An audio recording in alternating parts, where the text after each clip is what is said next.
Welcome to the Deconstructed Woman podcast, a podcast about breaking down barriers between women, exploring and sharing perspectives of each individual woman's experience, and discovering what we have in common and what makes us different.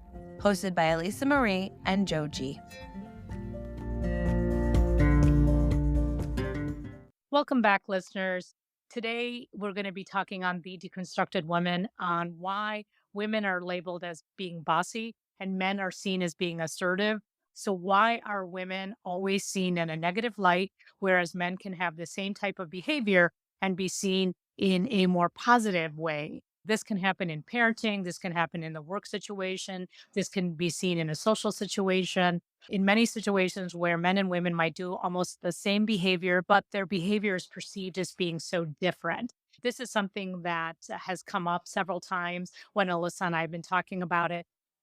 If you listen to the episode from a couple weeks ago, women feel like we're seen yelling or scolding our children, whereas men, that they're being more the disciplinarian or they're being seen as being a father that really cares and is mentoring or schooling their child.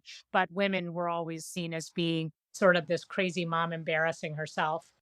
We touched on it in past episodes. And I was thinking back when we talked about in the workforce with the Queen Bee episode, which is a slightly different take on things, women being perceived as hysterical. There's a bigger theme here. And it's something that we wanted to kind of dive into a little bit more deeply. And that's why the perception? Why is it that we are viewed as being bossy or being negative? Whereas, again, if you have a male saying the same things, or even sometimes I've had the experience where I've said something and then somebody said it just like on the cusp of what I said. And they said almost the exact same words, but the reception or the receiving end of it was so very different. I said it in a way that it was a little bit more emotional, but why is it received differently? Why was that perceived as me being too much, whereas the other person, a male, was considered like, oh, yeah, we heard you. So it's frustrating in that regard. And like you said, it kind of transcends any type of specific setting because a lot of times it applies even in my own household with me and my husband. Although I'm more the disciplinarian, but I am viewed probably a little bit more negatively by the kids because I'm the one like, okay, guys, like we need to do this right now. Whereas if my husband says it just sounds Different. There's been a lot of research with infants, babies do react differently to the male and female voices. I know though that when we were kids, my mom was the one that we would just roll our eyes at. My dad just had to give us a glance and we fall into order. My mom would have been telling us the same thing for 20 minutes and we're just looking at her like, isn't she cute? Like she's trying to control us. She's trying, and it's really, I think about it now and I think, oh my gosh, we were so disrespectful to my mom because she was cute. She was like 5 foot tall and she was like the one who was like the Energizer bunny and she was always, keeping us in order, but I can only imagine what it must have been like to corral 3 children and trying to do that and be a working mom. Whereas my dad just didn't even have to open his mouth. Could just look at us and then the three of us would settle down really fast. And so, what is that about us that we react differently to men versus women, or the fact that, men then, are reinforced with that in the work world or in life where we give men a certain amount of respect that they may or may not have earned? Where do you think that that comes from, Melissa? I mean, it's something that I think I'm still mulling over because I know for me, so grew up in a similar household where my father was very like stern and very strict um, the glance and that was all that was needed to kind of shape up. But I think that it probably stems from like our early experiences and I think that, we've talked a little bit about, the households are changing. There's some shifting in like the equality within relationships and what that looks like. And so I'm curious to see like how maybe this will change in years to come. Like maybe I don't know if there's necessarily like a full movement, but I just remember that, like, me growing up, it was very much like my dad didn't really have a hand in like the like changing diapers and caregiving and stuff like that. But like my husband is very hands-on and very engaged, and we do, we kind of share the responsibilities in the household as far as like, dishes and laundry and chores and things like that. And so I think my kids see that, and they kind of, I mean, again, I will say things, he will say things. We'll both kind of, try to emphasize things, but I'm curious to see how like 10, 20 years from now, if that's still the same. I don't know how that would translate to the workforce, but I do know that it just feels like it's for me, it kind of evolved out of my early experiences where, the traditional roles and how that was set in front of me and how that was, kind of modeled, that was like the man, the father figure, the man was the authority and the woman wasn't. And I can't, I mean, my mom has a lot, my poor mom, she'll listen to this and be like, "What are you talking about?" But, I mean, she had a lot of authority, but again, she would have to say more. She would have to be like, "Guys, I need you to, blah, blah, whatever we had to do."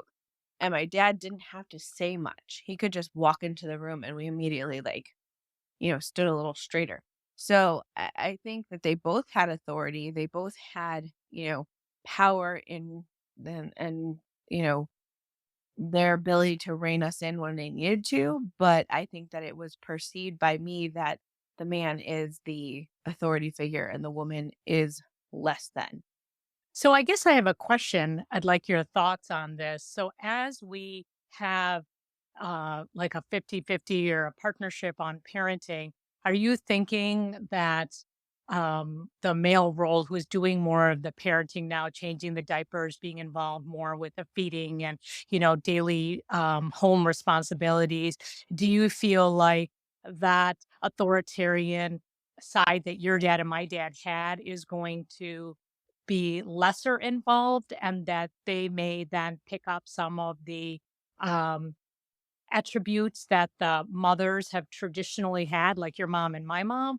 Or do you think that they will still maintain their stern approach and that the kids will still like just like maybe vote based on their tone, like if they did get upset or angry or they said something, that the kids are going to still be more likely to respond to their voice even though they've been more involved? Which way do you think it's going to go? And there's no right or wrong answer. I'm just curious about your thoughts.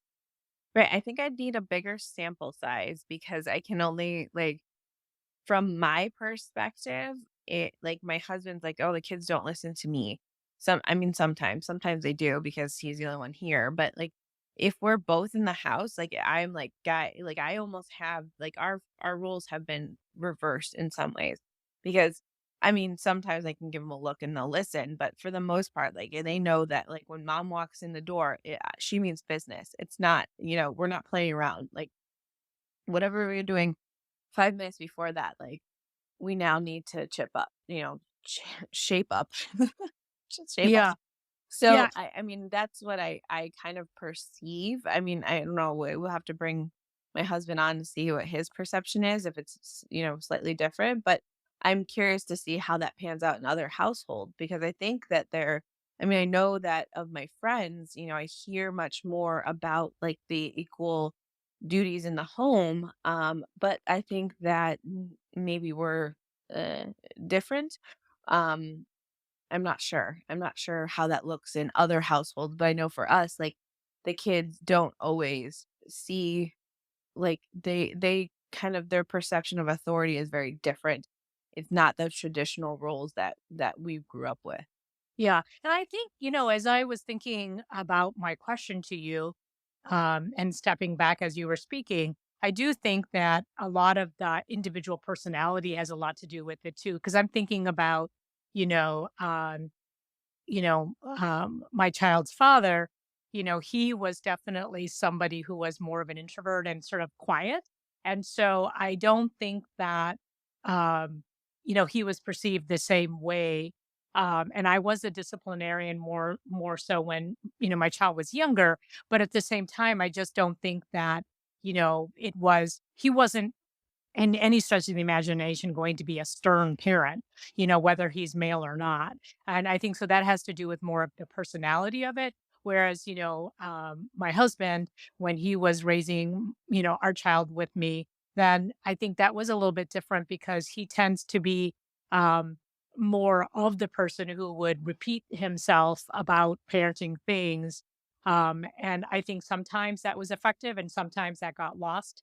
But I think that if I was not that I was seen as being like more authoritarian or that I was listened to more, but I do think that I approached it as a instead of like a nagging, I was more like, okay, so this is why this is happening, and try to get my child to understand the rationale behind it. And I think that had more traction than sort of micromanaging a behavior. And that's really coming from my own judgment of what that behavior I thought looked like.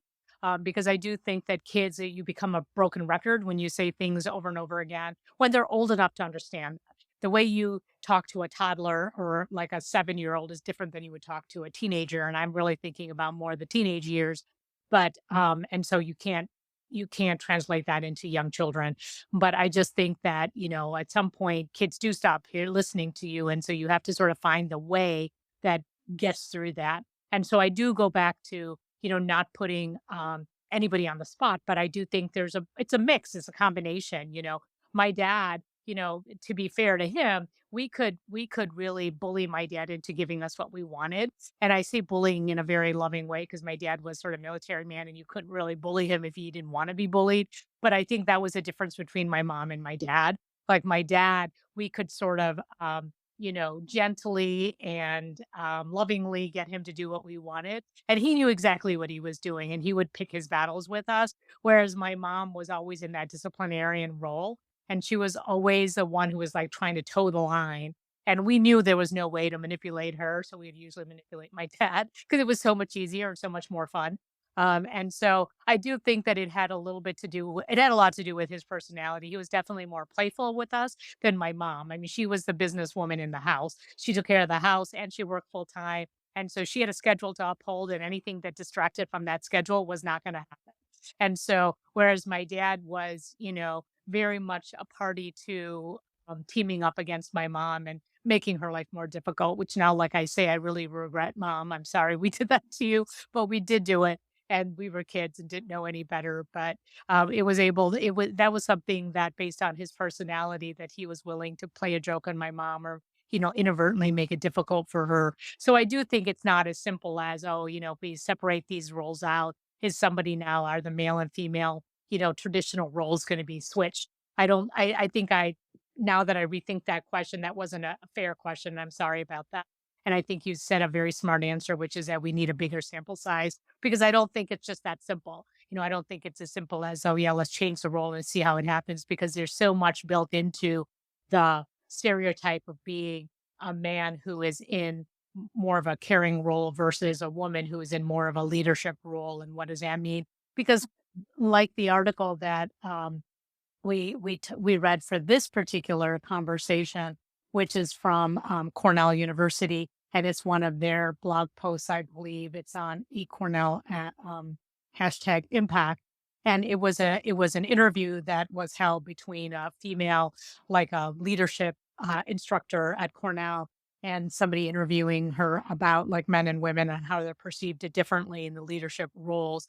And basically, what it comes down to that she speaks about is the fact that the stereotype of a men and women has a much longer shadow than the person who is in that role. And so, meaning that a woman and man, if they have the same behavior, it's still going to unconsciously for the observer, going to go to the fact that it was a woman who said that versus a man who said that. So a man is going to be seen as being assertive because being gender male is gender as a man is going to be identified as being more assertive or non-emotional and able to make good decisions and speak very tactfully, whereas a woman having the same display of language and behavior is going to be seen as being emotional and is going to be seen as being, bossy and things like that. And that, we have to recognize the fact that we judge these situations within the context of gender and the stereotypes that we associate with that,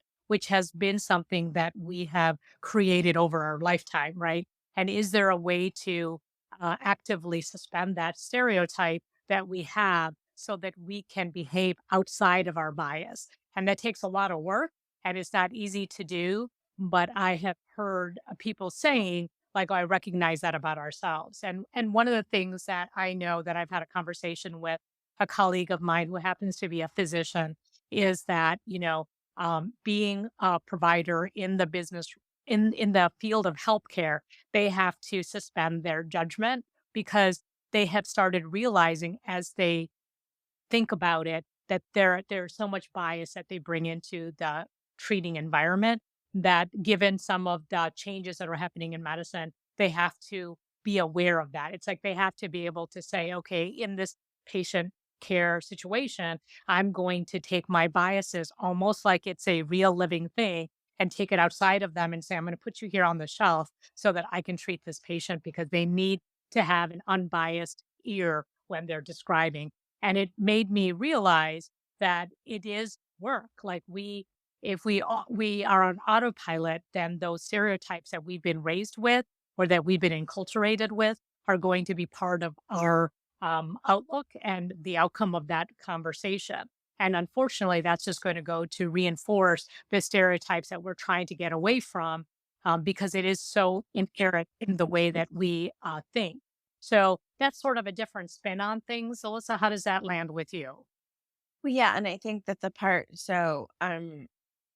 about it being more a global societal issue, I think that you were kind of that's what you were kind of speaking to, but like that was the piece that kept kind of coming back to me is that this is not, I mean, everybody has their, their upbringings and things that influence them in certain ways, but I think that as society as a whole, even if you didn't grow up in that kind of home where, the traditional roles and we could probably expand that out to like, homes where maybe there's like a lesbian couple or something where there's different there's two of the same gender in the home. How does that pan out? And so I think that there's societal ways that are we view men and women, the gender roles, that I think is actually perpetuating that same kind of mentality that we were talking about in the article. And so I think that that's also what's happening is that this is not just, oh, this is how I grew up, the traditional roles. And so that's, how I view things. I mean, I personally have challenged that in my own life. And again, my own household looks very different. But at the same time, I think that if I've had experiences in my professional and personal life where somebody has said something to me and it was in a very like I don't know what the word is, like in a very well, so we're talking about like a sort of like I've had male bosses and male colleagues and figures say something to me that if it was said by a female, I would have perceived it very differently. And it almost felt like, okay, like the reception of that was very different depending on who was the speaker. And that's really what we're getting to with this whole episode is talking about like, why is that? Why is that the perception? And then the question becomes, well, how do we counter that? Or is there anything that we can do? Or is that just how society is?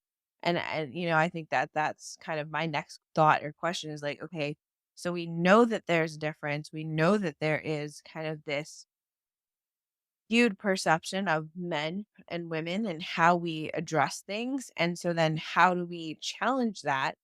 Because I think that society has created this problem for us. I mean, I think it's something that the doctor had said to me is that the more you are aware of that, like for example, in that situation where you recognize now if a male or a female had said that to you, whichever was the gender that didn't do it, you would have heard differently. I think that it's like I said, it's a lot of work in the sense that when something like that gets said, you sort of have to have that filter sort of awareness there to be able to reset your center to say, okay, if that was a male speaking to me, do I need to react to that, you know, based on the fact that this person said something to me that A wasn't acceptable, or I need to give them some information back, or vice versa. If it was a female who said that to you, and then that, that filter is there to say, okay, if a man had said that to me, how would I have heard that differently? And then to then, um, you know, take your behavior as a result of that. And I know that it's really hard to do that in real time, but I do think that there's an opportunity as you practice it more to become more spontaneous with that. But there's also you can always go back and have that conversation with that person, whether it's, resetting the boundaries with the male, or, resetting the boundaries with a female to say, hey, maybe I should have reacted differently to that. So I do think that the more that you do that, the faster it becomes in real time. But I do think that it is an active sort of homework assignment for us to be aware of this bias and to be aware of these stereotypes that lend itself, and therefore to reel that back. And I think it's not anything different than in normal life, where when you become aware of something, that awareness then can have the opportunity to change your behavior as a result. But it does take some work, and you do have to practice that. It's not going to be instantaneous, because I think that the one thing I've realized, because once the doctor and I talked about the bias that I've been thinking about, like, oh, where's my bias playing to some of these things? And you realize that it is such a part of our fabric, that it's such an automatic response, that before your brain does even calculate the fact that something has gone awry, you've already reacted. The person has already received that reaction, and you may have already spoken to the reaction.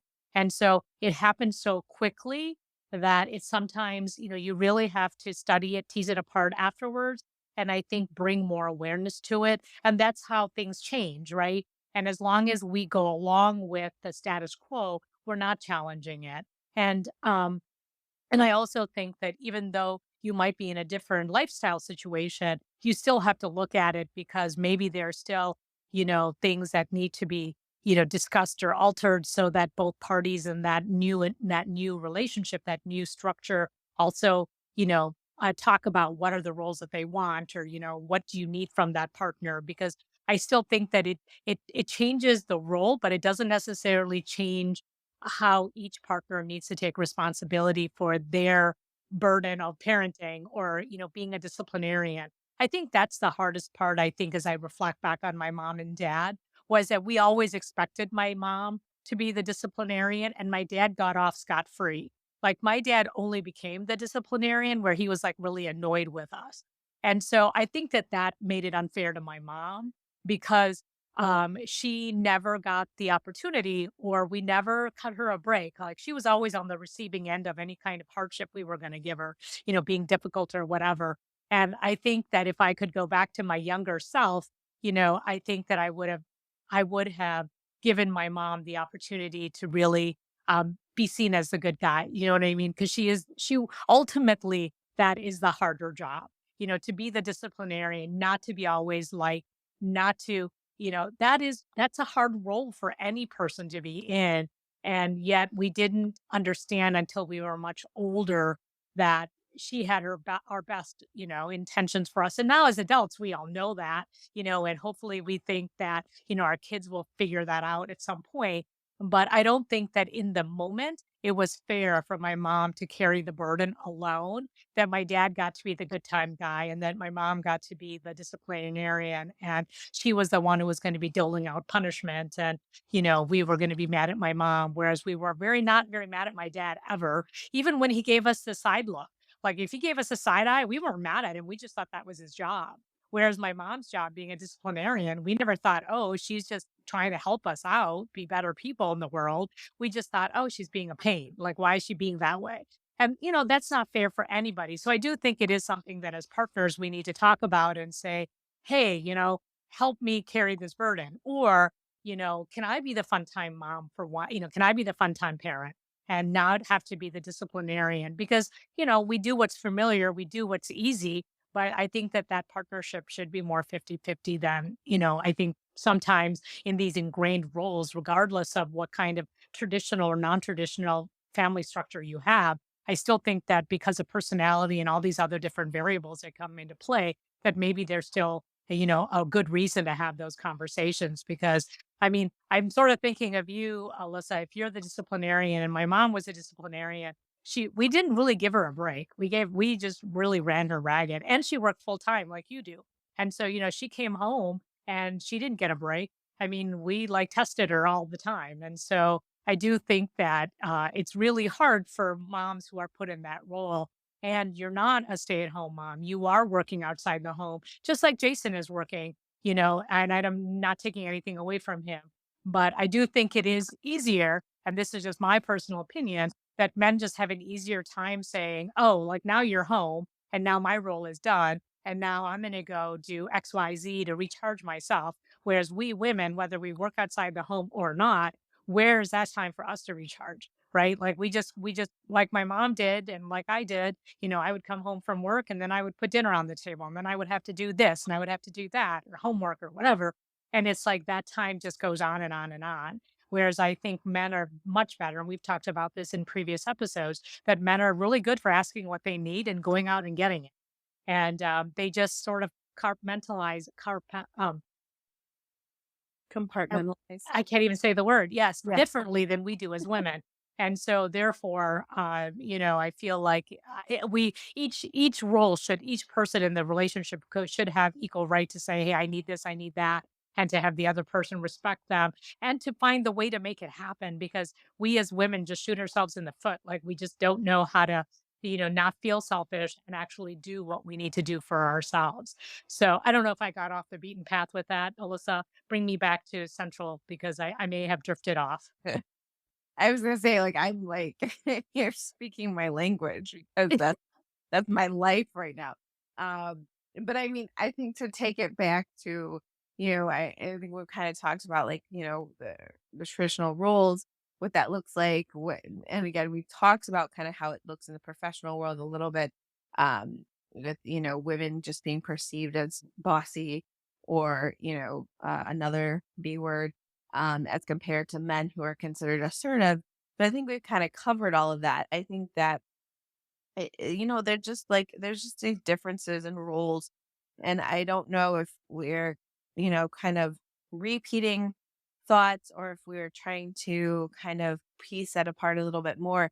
But I'm again always curious to hear what other people think. Like, has this been their experience? I mean, we're talking a lot from our own personal experiences what this looked like for us, from our early upbringing till now, how that's played a role in our own families and kind of, how that we don't know how that's going to trajectory like look for our families down the road, for my kids, for your kids. But I think that it's just one of those topics where there's a lot here and there's probably more to it as well. But we're just trying to kind of open up the dialogue about, okay, so we know that this is maybe going on. And I loved your comment about like, we just need to be more aware about it. Just need to be aware and like more mindful of this. And maybe we don't perpetuate it as women. I think that is probably the key. We can't change everybody, but for those of our listeners who are listening in and like, oh yeah, I hear you. That makes sense to me. If we're all more mindful of this, maybe we can move the dial a little bit to be a little bit more equal when we're viewing people saying things, listening to the person, but not just listening to them, but also acknowledging that, who is in front of you, what they're saying, and then really pulling that back into, am I having my own biases? Is that tainting how I'm hearing this? I think that's the way to go. So I think that there's a lot of ground that we covered as usual, but I think that that also kind of gives some footing for people to say, okay, well, so yes, this is an issue, but what do we do now? And I think that that's the next best step. I would say. And one last thing I want to add to that is I was reminded of I read Tina Fey's a book called Bossy Pants, and she's talking about her career, and it's sort of like a book that talks about what she's been through. And I think she took the opportunity as a woman, as a well-known woman, to shine the light on exactly what we're talking about, right? So she named her book Bossy Pants. Yet in the industry, she's not known as being like a boss or the other B word in her professional work and as a producer and as an actor and things like that. And so I think that that was play on words for her to shine a light on, women and what they're perceived as being bossy. And I think that that's a really clever way to try to chip away at the cultural assumptions about women who make it in whatever their chosen specialty is. And so, yes, we do need to be more aware. We need to be more mindful and like everything we talked about, but also to take the opportunity to help change the culture and to sort of be a little tongue in cheek about this language and to say, hey, there's other ways that this is, and that, this is a common misperception about women who make it. And so, just a little bit of a shout out to somebody who is, very funny, is a great, I think, role model for us as women. And her book is called Bossy Pants. And so, once again, I find myself closing out this session. I guess I always have to have the last word, Alyssa. I apologize about that. And so thank you to our listeners. We're very interested to hear what you have to say about this conversation. And if we went off the rails or if we said something that really resonated with you, please let us know that. You can access us via email at the Deconstructed Woman, through our Facebook page, through our podcast. There's lots of places for you to give us feedback.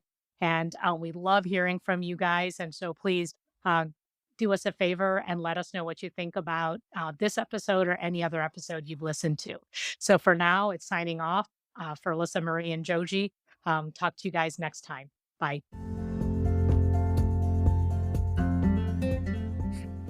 Thank you for listening to our podcast, The Deconstructed Woman. If you liked this podcast, please share it with your friends, rate this episode, or subscribe to be notified of all new content. We want to hear from you, our listener. Do you have thoughts on the discussions we're having? Want to share topic suggestions? Or want to join us for a topic that you're passionate about? Contact us at our email address, thedeconstructedwoman@gmail.com.